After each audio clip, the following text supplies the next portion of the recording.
بلوچستان میں security forces کی کامیاب کارروائیوں میں 18 فتنہ الخوارج ہلاک۔ کوئٹہ کے مسافاتی علاقے غزہ بند میں انٹیلیجنس بیسڈ آپریشن کے دوران 10 بھارتی حمایت یافتہ دہشت گرد مارے گئے۔ فائرنگ کے تبادلے میں 2 اہلکار بھی زخمی ہوئے۔ یوب اور شیرانی میں بھی خفیہ اطلاعات پر آپریشن۔ فائرنگ کے تبادلے میں فتنہ الخوارج کے 8 دہشت گرد انجام کو پہنچے۔ اسلحہ اور گولہ بارود برآمد۔ ہلاک دہشت گرد سیکیورٹی فورسز پر حملوں میں ملوث تھے۔ سیکیورٹی فورسز ملک سے دہشت گردی کے خاتمے کے لیے پرعزم۔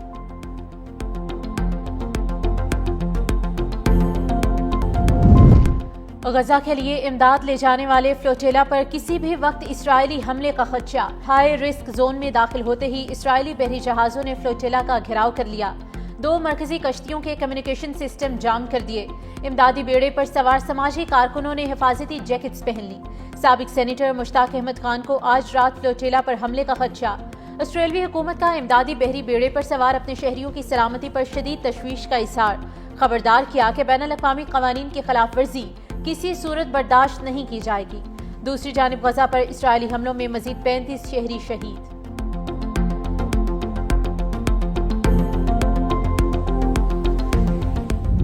امید ہے پاکستان جلد اپنی فوج فلسطین بھیجنے کا فیصلہ کرے گا۔ فلسطین سے متعلق ہماری پالیسی تبدیل نہیں ہوئی۔ نائب وزیر اعظم اسحاق ڈار پر امید۔ کہا ٹرمپ منصوبے میں ہماری تمام تجاویز شامل نہیں۔ امریکی صدر کے ساتھ مل کر اپنے ایجنڈے کو حاصل کریں گے۔ 8 مسلم ممالک 1967 کی سرحدوں کے مطابق تنازع کے حل کے لیے پرعزم ہیں۔ پاکستان کا ان ممالک میں شامل ہونا قابل فخر ہے۔ انڈونیشیا نے 20,000 فوجی فلسطین بھیجنے کی پیشکش کی ہے۔ امن منصوبے پر تنقید بلا جواز ہے۔ فلسطین نے امن معاہدے کا خیر مقدم کیا۔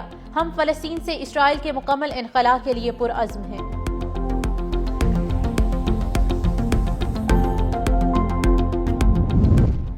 ٹرمپ نے حماس کو امن منصوبہ قبول کرنے کے لیے 4 روز کا وقت دے دیا۔ کہا حماس کی طرف سے امن تجاویز قبول کرنے کے منتظر ہیں۔ منصوبہ قبول نہ کیا تو حماس کو بہت زیادہ نقصان ہوگا۔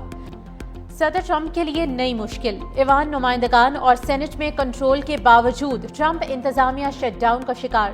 حکومتی فنڈنگ سے متعلق بل سینٹ سے منظور نہ ہو سکا۔ شٹ ڈاؤن کے باعث 7.5 لاکھ وفاقی ملازمین کو جبری چھٹی پر بھیج دیا گیا۔ بیشتر حکومتی محکمے اور ادارے بند ہونے کا خدشہ۔ امریکی فوجیوں کو تنخواہوں کی ادائیگی نہیں ہو سکے گی۔ حکومت کو روزانہ $400 ملین کے نقصان کا امکان۔ صدر ٹرمپ کے پہلے دورے صدارت میں بھی 35 روز کا شٹ ڈاؤن ہوا تھا۔ امریکی صدر ڈونلڈ ٹرمپ کی فیلڈ مارشل سید عاصم منیر کی تعریف۔ ورجینیا میں امریکی جنرل سے خطاب میں کہا کہ جنگ بندی کرانے پر فیلڈ مارشل سید عاصم منیر کا میری تعریف کرنا کسی اعزاز سے کم نہیں۔ 3 روز قبل وزیر اعظم شہباز شریف اور فیلڈ مارشل عاصم منیر سے ملاقات ہوئی۔ اس موقع پر فیلڈ مارشل نے کہا کہ آپ نے جنگ رکوا کر لاکھوں جانیں بچائیں۔ اگر جنگ ہو جاتی تو بہت زیادہ نقصان ہوتا۔ فیلڈ مارشل سید عاصم منیر کا یہ انداز مجھے بہت اچھا لگا۔ میں نے تجارت کی پیشکش کر کے 7 جنگیں ختم کرائیں۔ سب سے بڑی پاک بھارت جنگ تھی جو ایٹمی جنگ میں بھی تبدیل ہو سکتی تھی۔ دنیا کی 7 جنگیں رکوانے اور کل ہی غزہ جنگ کا تصفیہ کرانے کے باوجود مجھے نوبل انعام نہیں دیا جائے گا۔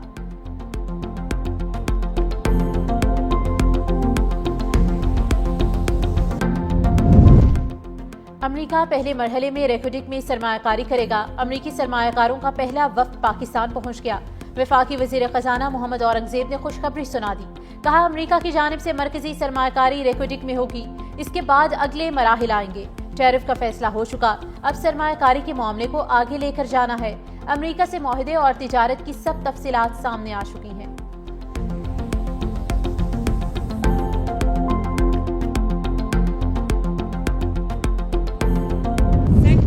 کا یہاں پر ماشاءاللہ علاج ہو رہا ہے اور چند دنوں میں انشاءاللہ تعالی ہم یہاں پر بائی پاس اور کارڈیک سرجری بھی شروع کر دیں گے۔ اب پنڈی کے مری کے لوگوں کو، گلیات کے لوگوں کو دل کے امراض کے علاج کے لیے ان کو پنڈی نہیں جانا پڑے گا۔ ان کا علاج، مری کے لوگوں کا علاج انشاءاللہ تعالی مری میں ہوگا۔ اور مری کے اوپر میری خصوصی نظر ہوتی ہے، خصوصی توجہ ہوتی ہے۔ جتنی سڑکیں پچھلے 8 ماہ میں مری میں بنی ہیں، اب شاید ہی مری کی کوئی سڑک ایسی رہ گئی ہو جو نہ بنی ہو۔ وزیر اعلیٰ پنجاب مریم نواز نے نواز شریف کارڈیولوجی سینٹر کا افتتاح کر دیا۔ تقریب سے خطاب میں کہا کہ پہلے مری برائے نام ضلع تھا۔ تمام امور راولپنڈی سے چلائے جاتے تھے۔ ہم نے مری کو تمام ادارے دے دیے۔ اب یہ خود مختار ضلع ہے۔ مری کی شاید ہی کوئی سڑک ہو جو بنی نہ ہو۔ ٹریفک کا مسئلہ حل ہو چکا۔